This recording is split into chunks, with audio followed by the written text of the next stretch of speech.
तो फिर क्या हुआ, धर्मदास जी ने अब ना तो वह भक्ति और करी, अपनी जो ले रहा था कागज पत्र सारे धर दिए तय करके। अब बता के करूं, फिर इसका मंत्र गीता में नहीं आराम इसने रटन लाग रहे।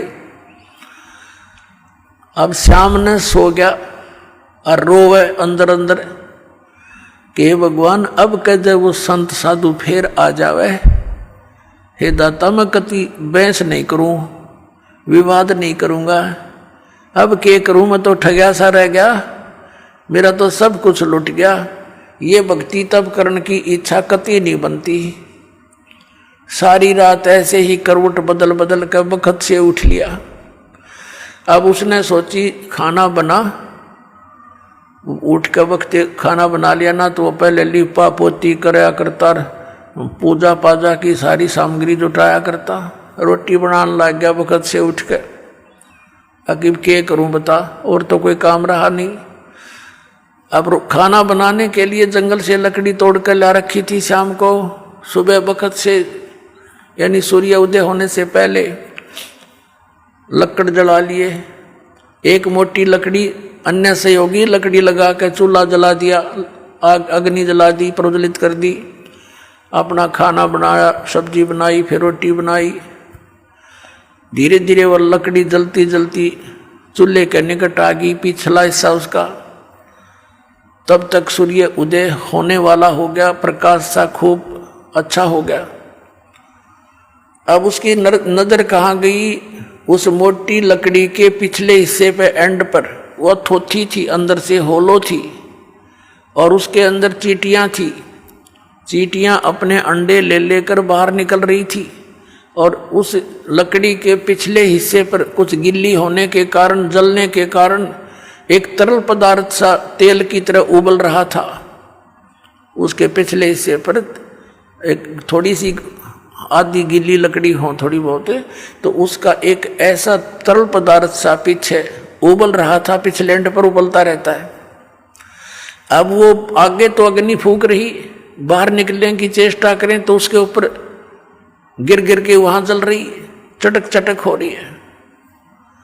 अब उसका ध्यान गया, रो तेरे की जुल्म कर दिया, ओहो हुआ तो बड़ा घोर पाप हो गया। भगत दयालु होते हैं। अब उसने सोचा हे भगवान आज तो अनर्थ हो गया, इतना पाप जिंदगी में कभी देखा नहीं। अरे यार इतनी लंबी लकड़ी थी, इसमें तो पता नहीं लाख जल गई, 50,000 जल गई है भगवान चींटियां। अब उसने फटाफट वो जल बुझा दिया, जल डालकर लकड़ी तो, और सोचा कि इसे पाप के अन्न को मैं नहीं खाऊंगा, इस पाप के भोजन को नहीं खाऊंगा, किसी साधु संत को खिला दूंगा। इस उद्देश्य से सारे भोजन को लेकर रखकर थाली में चल पड़ा, क्योंकि मथुरा के आसपास ये भगत साधु संत घूमते ही रहते हैं। उस समय परमात्मा ने हिंदू साधु का रूप बना लिया, लाल से कपड़े अपने ऊपर कर लिए, और हिंदू धर्म के लोग ऐसे ही लोगों को साधु मानते हैं। धर्मदास जी ने देखा कि सामने एक महात्मा बैठा है, उसके पास गए और कहा महात्मा जी भोजन खा लो। परमात्मा ने कहा रख दे धर्मदास, भूख लगी है भाई। अब धर्मदास जी ने देखा कि ये आदमी मुझे कैसे जानता है, ध्यान किया और ऐसे लगता है कुछ देखा हो, लेकिन वेश बदल रखा भगवान ने। सोच लिया कि मैं भंडारे करता रहता हूं, कभी आया होगा भंडारे में महात्मा धर्म यज्ञ में। तो कहा महाराज भोजन खा लो। का अच्छा भाई। अब परमात्मा कबीर जी ने क्या किया, लोटे में जल ले रखा था अपने में, उसमें से जल लिया चुलू में, एक मंत्र हा बोला और पूरी बात पर छिटक, जितना भी भोजन था सारे पर छिटक दिया, छींटे मार दिए। उसी समय सारे भोजन की चींटी बन गई और सारी थाली काली होगी और चींटियां अंडे मुंह में लेकर के बाहर निकलने का प्रयत्न कर रही हैं, पूरी थाली में घूम रही हैं, भोजन नहीं रहा। तो परमात्मा उसी रूप में आगे जिस रूप में पहले दिन वार्ता हुई थी, और कहा अरे धर्मदास कल क्या कह रहा था कि तुम कोई जीव हिंसा नहीं करते, तेरे से तो कसाई भी अच्छा, इतनी चीटी पाप का भोजन तो मुझे खिलाने लाया था।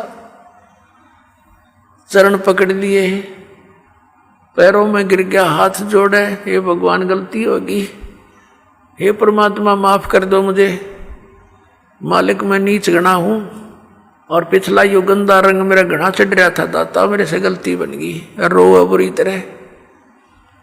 हे भगवान मुझे कुछ और ज्ञान बताओ, आपने तो इधर का छोड़ा ना इधर का, मैं तो सारी रात करवट बदल के काटी दाता। तब परमात्मा ने कहा अब सुन ले, ज्ञान सुनाऊं कि जो साधना तू कर रहा है बच्चा, ये तेरे को घोर नरक में डालन की है। कहां से चल कर आया है तू? बांधवगढ़ से आया हूं महाराज। बांधवगढ़ मथुरा से कितनी दूर है? कि लगभग 800 किलोमीटर, 700 750 किलोमीटर। किस साधन से आए हो? कि पैदल चल के आया हूं महाराज। तो बच्चा बांधवगढ़ से यहां आने तक आपने कितने जीवों को अपने पैरों के तले मार डाला, कुचल कुचल कर। सूक्ष्म प्राणी जो दिखाई नहीं देते, और कीड़े मकोड़े ये तो गिनती नहीं। पुण्य तेरे को एक नहीं, क्योंकि इस जोड़ में नहाते के फायदा। जिस मथुरा के तालाब को तीर्थ मानते हो और ये मानकर आपके धर्मगुरु आपको समझाते हैं, ज्ञान देते हैं कि यहाँ भगवान श्री कृष्ण रहा करते थे, लेटा करते थे, नहाया करते थे, तो परमात्मा ने बताया यहाँ तो कंस भी नहाया करता इसमें, और कंस भी यही लोटा करता। और श्री कृष्ण जी तो इस मथुरा ने छोड़कर द्वारका बनाई थी, समुद्र के बीच में एक टापू सेलेक्ट करके, वहां रहा करते। वहां क्यों नहीं जाते तुम? वो दूर घना पड़ता होगा। और परमात्मा ने दया करी थी, द्वारका को जल में डबो दिया था कि गड़ धक्के खान ना होंगे, भ्रमित होकर यहाँ पहुंचे। और तुम वही साधना कर रहे हो जो शास्त्र विरुद्ध है। अब धर्मदास जी तीर्थ में नहाने का तो एक भी पुण्य को नहीं।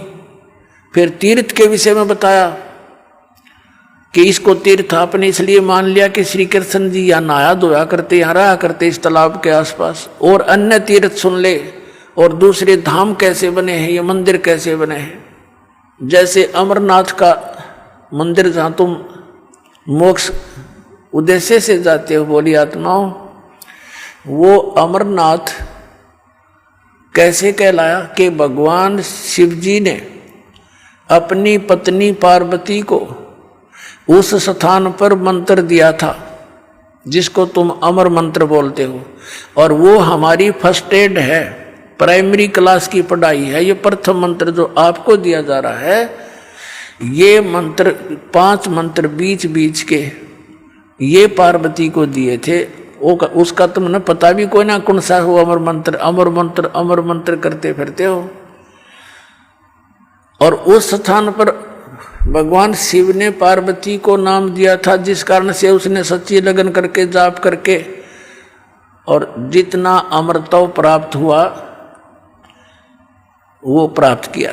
वो कितना है? जब तक वो शिव जी भगवान की मृत्यु नहीं होगी, पार्वती उसके साथ रहेगी। उससे पहले वो 107 बार जन्म और मर ली थी।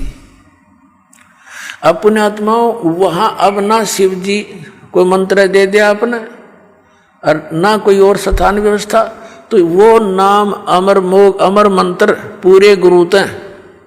आपको जहां मिल जा धर्मदास, अगर आपको वो मंत्र कहीं पर भी मिल जाता तो उस प्राणी के लिए, आपके लिए वो स्थान अमर धाम है, वो अमर लोक अमर है, अमर धाम है वो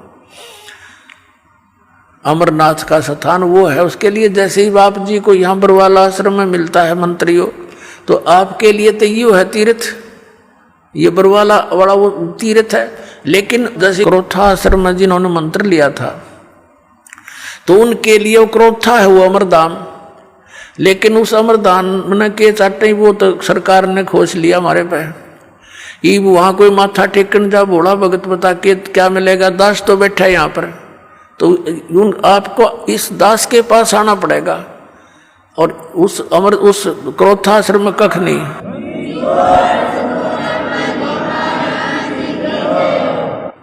तो इस प्रकार उनको समझा के फिर बताया। धर्मदास जी कहने लगे, महाराज मेरा कति आत्मा गंदे रंग में रंगी हुई थी अज्ञान से, आपने बड़ी दया कर दी, मेरी आंख खोल दी।